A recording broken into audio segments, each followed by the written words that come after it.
All right. Can we get to the Grant Fisher comment from Mike Scannell? If you're not a regular listener to the podcast, one of my mantras in life, I need to publish this in books. I have a few key phrases. Talent doesn't go away, a couple others, but one of them is everyone wants to be an underdog. You often see it in politics too. Everyone wants to be a victim. It's the same thing. Nobody wants to act like life's easy for them. They were born into a rich family. They're, you know, born into great privilege. Everyone wants to think that it's them against the world. And you see this all the time in sports. Every athlete acts like they're not talented. I mean, John probably knows this very better than most. I'm told that Tom Brady wasn't an athlete. You know, the ultimate underdog, a seventh round draft pick. The dude was drafted in Major League Baseball and the NFL. Obviously, he's talented. Give me a break. And now we're starting to see this in running. There's a message board thread. I assume this has to be the most popular message board thread of the week. And that's been confirmed. This is from Coach Mike Scannell, coach of Grant Fisher in both high school and now Mike as a pro. Scannell, just for the record, it's pronounced Scannell. He says, Grant can barely break 50 in the 400. The bottom line is Grant is not fast. That's the name of the thread. And if you click on the thread, there's more details. He gave a lecture in July, and he said, this is Mike Scannell, who's been known up to this point as just a high school coach in Michigan. He says he coached better guys with better lungs and better blood values than Grant, but Grant's best quality is his brain. Honestly, he's not anywhere near the most talented guy I've ever trained. So are we supposed to believe that Grant Fisher, a two-time Olympic medalist, is not anywhere near the most talented guy? Because if that's true, then he must have coached someone that could easily the gold medal if only they'd been dedicated. John, apparently you have some inside info. You've talked to Scannell or you've texted him, because I'm calling BS on this without a major revision. Well, I texted him. He also posted in the thread. Mike sometimes posts on the forums, and he clarified his comments. And I think it's fairly reasonable what he posted. You know, in some respects, I guess you can nitpick, but this is what, first of all, these comments came, he was giving a lecture at a running camp over the summer. He didn't realize he was being recorded, but he said, one, when people talk about talent, they usually refer to top speed. I said he was not the most talented athlete I have ever coached, referring to top speed. That is completely true. I stand by this comment, and will not divulge which athletes could have run faster over 400, 200, etc.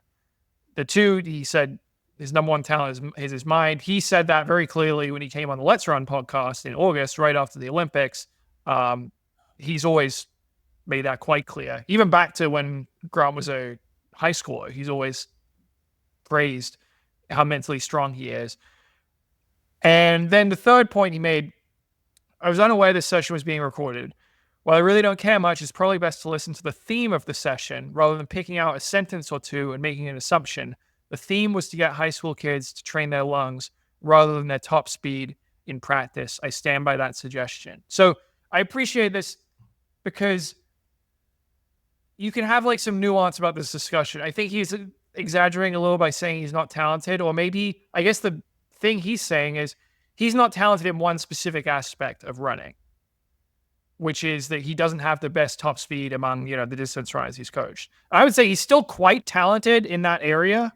He's got a better kick than I would say 99% of runners. But compared to some of the other guys he's coached, the other ones might have had a better top gear, but don't have the aerobic capacity to unlock it at the end of the race. They don't have the durability, etc., to withstand all the miles. I think the point he's trying to say is like, look, just because you don't have the best kick, you can still be a very good runner. That's what he's preaching to these high school runners. And there's a temptation to just sensationalize this and say, oh, he's not talented, which I think we can kind of agree that part, that just, if you dial it down to that, that's not true. Grant Fisher is obviously exceptionally talented, but he's saying in this one way, specifically speed, he's not the most talented I've ever coached. A few things. One on this mental thing, I want to read his full quote here, John, because I think it's pretty amazing. Mike says, I said his number one talent is his mind. I stand by that comment. I've made it several times during interviews. He's the most mentally talented person I've ever coached, bar none. No one so far is close. So it is interesting. He's really focusing on this part of it. I guess Grant leaves, no stone unturned. He probably understands the purpose of every workout, just doing all the details. And yeah, you got to take care of the big picture stuff first. But John, on the talent part, what did he say when you reached out to him today? Because is he saying there are other athletes who aren't just fast? Yes, he's probably coached people with better top end speed and were distance runners. But is he saying there's athletes with better endurance than Grant? I think what he meant here was that he's coached athletes who have run faster in the 400 or faster in the 200, or could have. He did have this quote, though, about coaching athletes with better blood values or better lungs. And I did ask him, like, who are those you're referring to specifically? And he's like, well, I don't want to share the athletes' names. If I give you a name or two, they'll get drugged through the mud for not making an Olympic team or whatever. So I can kind of understand not wanting to shame them. I'm still a little skeptical of that claim, like the lungs and blood values, because I got to feel like Grant Fisher with his endurance. Yeah, I find that a bit hard to believe. I do believe he's probably coached athletes who could run faster in the 400 or 200. Of course, the latter is true. I'm supposed to be getting now that I know more details, this is a nothing burger. Of course, Grant Fisher is not the fastest sprinter that he's ever coached in high school track. But I still take offense to some of these quotes, and I like Mike. He says he can barely break 50. The bottom line, Grant is not fast. The reality is, if you can break 50 as a distance runner, you're quite fast. I mean, God bless him. Jimmy Weiner ran 148 for me as a freshman. He might have been the only guy that could break 50 in 10 years of coaching at Cornell for me, in terms of distance runners, not 800 guys. And that might have been with a running start. And yes, you should train your endurance. Why would anyone be training their speed anyway? You're a distance runner. The kick only matters if you're close to somebody. But I'm not believing the blood values aspect, unless he's talking about Donovan Brazier. Do I think Donovan Brazier is more talented than Grant Fisher? Like one of my good friends, he texted me in high school. He said, Grant Fisher's not the most talented guy in the state. Donovan Brazier is. And I think the reality is there's only one that's come close to winning a world title. There's only one that has won a world title, and his name is Donovan Brazier. So if Scannell's had some brief interaction with Donovan Brazier, I would agree with this. Donovan Brazier is significantly faster than Grant Fisher. And it wouldn't shock me if his blood values, or I don't know how this stuff's measured, is higher than Grant Fisher. I mean, Donovan Brazier was a guy that was barely running in high school and was running 407 mile. But other than that, I think some of the stuff's cool. You want to teach kids, like I'm trying to teach my 6-year-old, hey, you can play a good game and still lose. Messi played a game, he had a goal, he had an assist, but sometimes there's bad luck, or sometimes the other team plays well and you lose. And you want kids to think that you don't have to be the most talented person in the room. But if we're teaching kids that if you train hard, you're going to be an Olympic champion, that's insane. Right. Well, look, Grant Fisher obviously insanely talented. I mean, this guy won Foot Locker as a junior in high school while he was playing on the soccer team. He's one of the most talented runners we've ever had in this country. But I also think his larger point here, Mike's talking to a bunch of high school kids. You're saying, well, everyone knows you don't just train at speed exclusively. I don't know. Some of these high school kids might not realize that. They might look at the last lap. They say the guys who win these races are always the people who are kicking the hardest and closing the hardest on the last lap. And that's true that Grant had the best last 200 of almost anyone in that Olympic final. I think probably Quemoy and Jakob, or maybe not even Quemoy. I think it was maybe just Jakob had a better last 200. But that's not because he has the best all-out speed in a sprint. It's because he had the strength to get there and still be able to access that 26 low speed. And I think that's the key takeaway here and the lesson Mike's trying to preach. And that's what he's trying to tell these high school kids is don't freak out about just running 400s or trying to improve your sprint speed. Maximize your endurance so that you can use more of your sprint speed at the end of the race. That's what Grant Fisher's tried to do his entire career. Okay, what is Mike's username? Because, by the way, if you join the Supporters Club, you can follow users on the message board. You also get a free t-shirt. You get a free base training plan, coaching plan if you want me to coach you. Right now, I'm following Amby Burfoot, Mike Starr, former great collegian back in the day, Jordan Renata Canova, Nick Willis, Weejo. I'm not following you, Chris Lear, not you, John Galt. Add you in, John, in case you post in the forum. I'll be notified. But what is Mike's username here? It's Skin and Bones, all one word. Skin with two N's and then bones. And cancel culture is officially over, right? So that's now an acceptable name in the running world. Yeah, I think that's okay. I don't think cancel culture is officially over, but that's his username. The one other thing you brought up here, Robert, though, one of our favorite Let'sRun.com debates, and it's the middle of November. We're between the New York City Marathon and NCAA cross country, which means it's a great time for hypothetical track debates. And this one is Grant Fisher or Donovan Brazier. And you brought up your buddy's comments from a while ago saying when Grant Fisher was a senior that he wasn't even the most talented high school kid in Michigan that year and that Donovan Brazier was more talented. I think there's a certain perspective where you could say yes. The other way you look at it is, well, Grant Fisher being resistant to injuries is a big talent. And Grant's been pretty much injured. Apart from 2023, he's been injury-free for almost his entire career, from what I can tell. Donovan Brazier has been plagued by injuries for years now. I guess that, do you count that in there? Like, I would say Grant Fisher, all things being equal, if they're both 100% healthy, Donovan Brazier can be the absolute best in the world. And it wasn't close in 2019. He beat everyone by a lot in the World Championship final. Now, that was kind of a down period for the 800. It's gotten better since, but Grant Fisher, do I ever see him smoking everyone in a World Championship or Olympic final? I find that unlikely. So, yeah, maybe like the absolute top end, but Grant has been able to stay healthy throughout his career when Donovan hasn't, and that's part of talent too, I would say. During the next few months, which are kind of slow, I keep claiming I did like a pilot show of this a few years ago for the Supporters Club members, and maybe for Supporters Club members anyways. I want to do like a video show, kind of like Pardon the Interruption on ESPN for running. That would be a good topic. Another topic I've already thought of, John. I'll just when we tape it, I'll tape it live. I don't want you guys preparing your answers, but I probably will have, whose season would you rather have in 2024? Grant Fisher or Yomif Kejelcha? Fisher. I mean, double Olympic medals. I think I guess he got the world record. I don't know. That is an interesting one, though. He got the half marathon world record. He ran these ridiculous track times, but got shut out of an Olympic medal. I feel like I'd take 2 Olympic medals, though.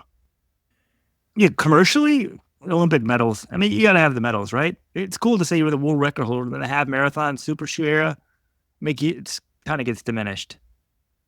And the fact that it's the half marathon on a legitimate distance takes away a little bit. I was trying to think of an analogy, John. Is it like you can have a happy marriage with a 7 or a one-night stand with a 10? I feel like having a happy marriage with a 7 is pretty great. One night stand with a 10 would ruin your happy marriage with a 7. So yeah, so okay. I think Fisher's the better take. He's got these medals for life. Kejelcha had one day of passion, and it'll soon be broken. And no, I mean Kejelcha ran faster across the board, but when it mattered, he didn't get it done. I guess I'll put it this way. All right, Robert. Whose season would you rather have, Grant Fisher or Ruth Chepngetich? Ruth Chepngetich, not even close. Yeah, I think marathon. When you crush a marathon world record, I'd rather take that than 2 Olympic bronzes. Though she didn't. Well, I mean, assuming I'm clean, right? I'm assuming I'm clean. In both. Yeah. I'm assuming you're clean, and that sort of thing. All right, but all right, the Fisher versus Brazier. I want to have this little debate here, unless you want to save this for your hypothetical show, which I have serious questions that are actually going to be recorded. Who has had the better career? We revisit this every so often. We've got some new data points. Fisher's now got 2 Olympic medals. Would you rather have Donovan Brazier, who is a 2-time U.S. champion of the outdoor 800, the Diamond League and world champion in 2019, had the American record, 142.34, since broken, won NCAA title, had the collegiate record, 143.55, since broken. He's got the world indoor record in the 600 at 113.77, and he has 0 Olympic teams. Or would you rather have Grant Fisher, who is a 3-time U.S. champion on the track outdoors, American record in the 3K, 5K, and 10K, won NCAA title, though he was in the NCAA for 4 years. Brazier was only in the NCAA for 1 year, and 2 Olympic teams, as well as 2 bronze medals. Which is the superior career? I'm not sure which is the superior career. The superior talent is Brazier. It's not even close. And the one that if I'm choosing the careers, I'm definitely choosing Fisher's, but that's in large part for 2 reasons. One, I'm a distance runner. It's more fun to be in a college cross-country team. I just relate better to that. And 2, as someone who's injured all the time when I was young and is now injured all the time again as old, it sucks to be injured. So I'd just much rather be healthy. But to answer your actual question, that's tough. Can you do that, Weldon? Or John, can you answer it for yourself? Well, that's what I was going to ask. Do I have to take Brazier's injuries? Or can I just be Brazier, win in 2019, and like retire and say I'm becoming a dentist? I see some thread here. People are talking about this thread about talent and becoming a dentist for some reason. But pulling the goose. Yari Naguse has said he's retiring at age 30 to become a dentist. You're aware of this, right? Yeah, but if you say you can be Brazier in 2019 for whatever reason, just like I'm not going to the Olympics, I'm just walking away. No. I would take you got to take everything, including the heartbreak of the Olympic trials final, where he was the favorite to win the trials, probably the Olympic favorite at that point, but ran the race on a broken foot and didn't make the team. Now, if let's say Grant had picked up 1 medal at the 2021 Olympics, and you're asking me the question then, maybe even 2, I might say Brazier because I'm like, I'm going to get back to the top. But with each passing year, I hate to say it, but it's probably going to end up like Evan Jager in the sub-8. He's probably done. It really, I don't want that to be true at all. Like, I love Donovan Brazier. He's just a tremendous talent, and God gave him a gift at running, and maybe that's what we've seen. Most people's sporting careers never end how you want them to.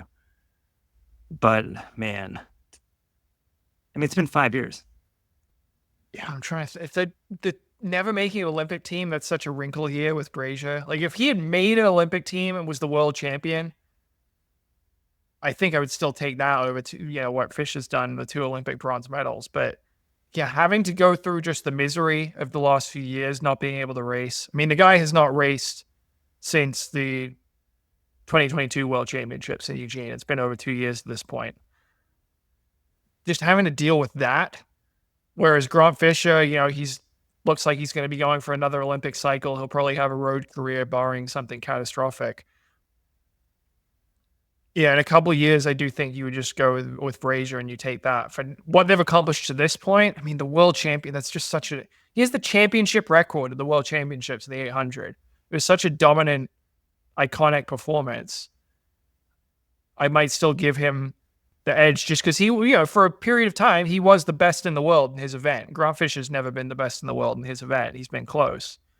No, he has not been close. Please, John, I mean, please. He's got 2 bronze medals. What do you want to? You want to see? That's not close. I mean, Jakob's clearly better than him in the 5K, but what do you define as close? He has to be silver. Just no one's. He has to have won a single international race. On his best day, he's never anywhere close to being the best guy in these races. It's just fact. Robert, he's come fairly close to winning the Worlds. He hasn't won anything, but like to say he hasn't come close is sort of crazy. He has 2 bronze medals, right? He was 3rd in a very fast race against an absolutely loaded field in the Olympic 10K, and he beat everyone except for Chip, the guy, the world record holder, and Berihu Aragawi. Like, that's not close to being the best in the world in the 10,000. I think you could make the case he could win the 10K at Worlds next year. Was there any point in that race when you thought, oh my God, Grant Fisher's going to win this? Apparently Scannell thought he was going to win. I never thought that. And was Grant, I Scannell know- didn't think it. I thought it. I yelled out, John, remember? Okay. Look, Mike, I'm sure he's listening. That was Grant, me, don't think John. I'm a hater. Don't think I'm a hater. Follow this advice here. I'm very good at big picture. This is what made me a good coach. John Kellogg, he was offensive coordinator. I let him call the plays. But every once in a while, I overrid him and said, nope, fake punt. We're doing this. Grant, John, what he said is right. There is a chance you could win a watered-down Worlds in 2025. So you need to stick to the track this year. John rolled his head. He didn't like that, but it's true. Cheptegei's gone. It's watered down. Like it or not. Look at people's careers end. You think Cheptegei's just going to stay on top forever? Cheptegei might have fallen off next year no matter what. He might have, but he might not have. I'd rather see Cheptegei keep going on the track till he loses. But Grant, whatever you do, you need to make your marathon debut in 2026. So hit the track in 2025. I'm sick of all these guys going to the marathon when it's too late. So 2025 track, no matter what happens, even if you win gold, there's no Worlds in 2026.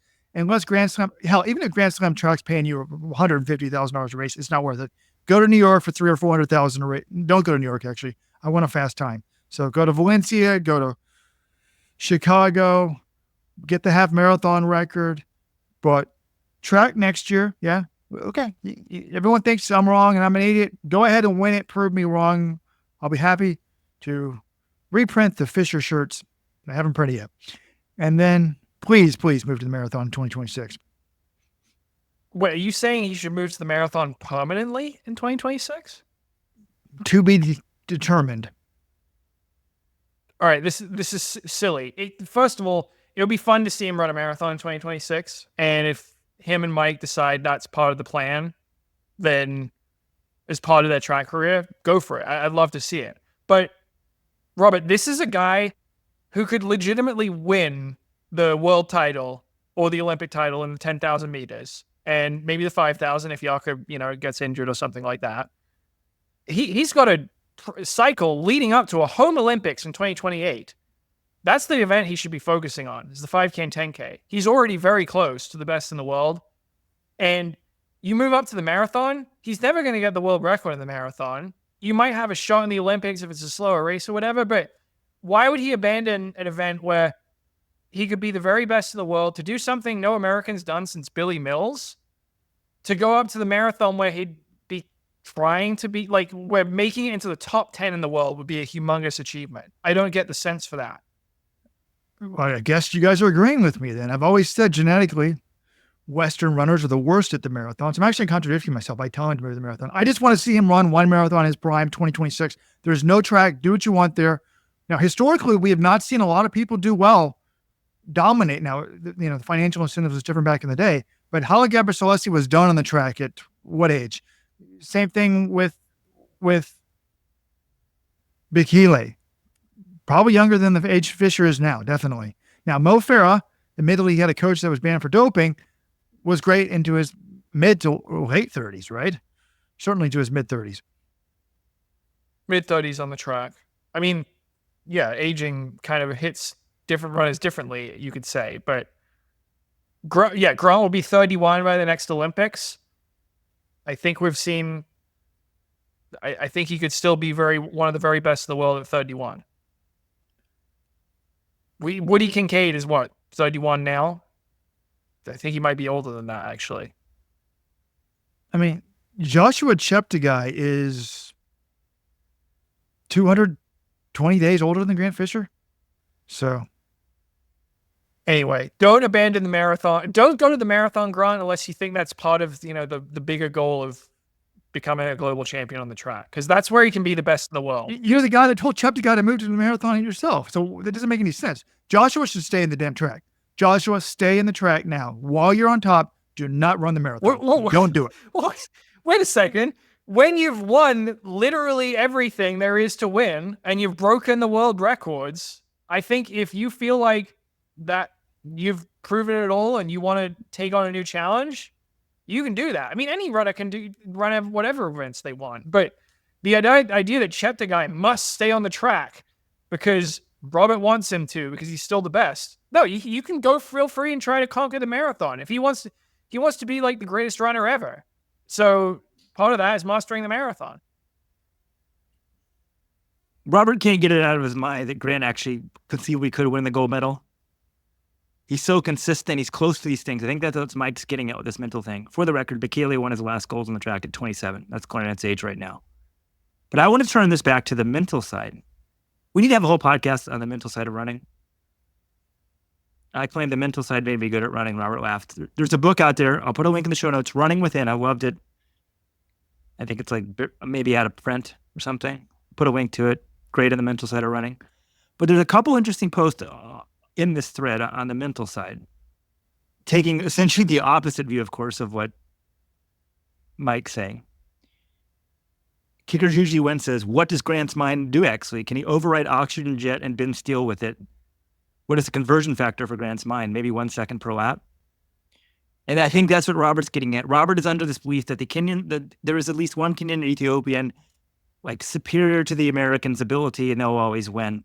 And that it's all just about physiology and whatever. But like if Grant's, and some of that may be complete BS, but if Grant doesn't have to have the absolute most peak. He just has to have the best peak on the day of the race.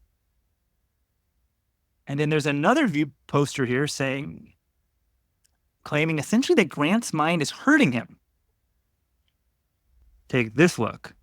Frankly, Grant Fisher's brain is a liability on the track because he lacks the belief that he's the best, and hence with all of the ability and fitness in the world, does not put himself into a position to win.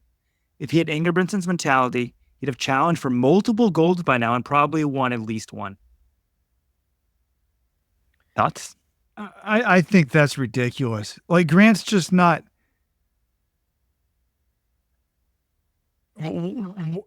What? So it's the mindset of Ingebrigtsen that makes him win? No, Ingebrigtsen's just always been more competitive on the track. And yes, I'm skeptical of the mental side. Unlike Weldon, I used to watch Weldon race after race, just never get higher than 5th in Ivy League. And I remember thinking, if I was healthy, I would just stay in that damn pack and not fall off and force myself to stay up there. And Weldon couldn't do it. And then Weldon started training in altitude, actually got in shape and had great coaching from John Kellogg. And then he was getting 4th in the country professionally. Just same mindset. Weldon would claim, no, I read the book Running Within. It was all different after that. Robert, I tend to be more on your side with the mental thing versus physical, but I do have to point this out. You two are identical twins, genetically identical. Weldon went on to run 28.06. He had a nice, moderately successful post-collegiate career. He ran Division I track and field in college. You didn't do any of those things. Was that just because of injuries, or do you think mental, some of this stuff could actually be real? I think it's two things. One, mainly injuries. I was injured a lot more than he was because I actually just wanted it more than he did in high school. I was training. We didn't run in the summer. It was hot, 90 degrees, 100 degrees every day in Texas. And then when the school season started and I started running, was pretty good and started running like 50 miles a week and got hurt. And he was lazy and didn't do that and it worked out better. Tortoise beat the hare. But I mean, our claim to fame is the same. We both paced the marathon world record holder. I would argue very similar careers, John. He did it first, John. He was a pioneer. I was following his footsteps. There was a quote in the Times profile on Trevor Painter that struck me. Jenny Meadows said, look, Trevor's very social. He'll always like to talk to people, etc. He's not selfish enough. And maybe that's why he wasn't a good athlete, but that's what makes him a good coach. I would say that about me. Weldon is, and my son has some of these traits, extremely stubborn. It's like we used to joke when we were all living together in Ithaca together. If we wanted to leave, well, it's time to leave. It's time to leave. He'd be focused, programming, working, let's run. He just wouldn't even hear us, wouldn't get up. And the only way to get him to go to the car would just everyone to get up, walk out to the car. And then he would realize 20 minutes later, we're gone. He would come out to the car. You cannot get him off something. And that self-drive, Meadows said you need to be selfish. Selfish to me is a negative term. The focus I do that he has is intense. And there's, like all things in life, there's a positive and negative side of that. I mean, one of the stories I'll always tell was it was 2000. We just started the website. Weldon's car breaks down on the way driving to the trials. He wanted to get there the night before because he didn't want to be at lower altitude for very long. he gets in at like 1 a.m. and instead of going to bed, he says he's got to update the website. And I didn't know how to do it back then. So we stayed up late. And then John Kejelcha thought he was going to make the Olympic team. Instead, he got lapped the next day. So let's run. If you're not a Supporters Club member, listeners, you owe us. Weldon sacrifices Olympic dreams for this goddamn website. Join the Supporters Club today at letsrun.com/subscribe. And we want to hear from you too. 1-844-LETS-RUN. Who's better, Grant Fisher or... Leave a voicemail.